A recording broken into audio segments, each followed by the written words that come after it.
Craving something sweet, but want to keep it healthy and quick? I've got you! Today I'm showing you how to make delicious no-bake peanut butter balls in just 15 minutes. They're creamy, chocolatey, and seriously addictive, without turning on your oven. Let's get started. First up, the ingredients. You'll need 1 cup of creamy peanut butter, half a cup of honey, 1 cup of rolled oats, and a 1/4 cup of chocolate chips. All things you probably already have in your pantry, right? Now step 1, grab a bowl and mix together your peanut butter and honey. Keep stirring until it's silky smooth. Trust me, it smells amazing already.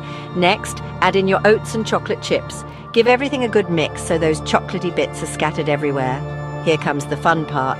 Roll the mixture into small balls, about a tablespoon each. It's a bit messy, but that's part of the fun.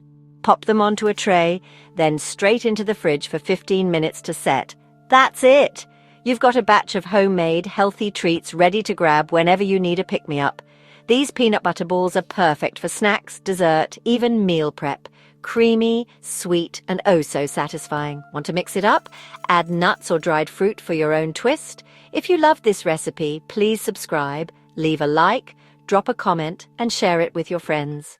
It really motivates me to bring you even more delicious ideas. See you next time!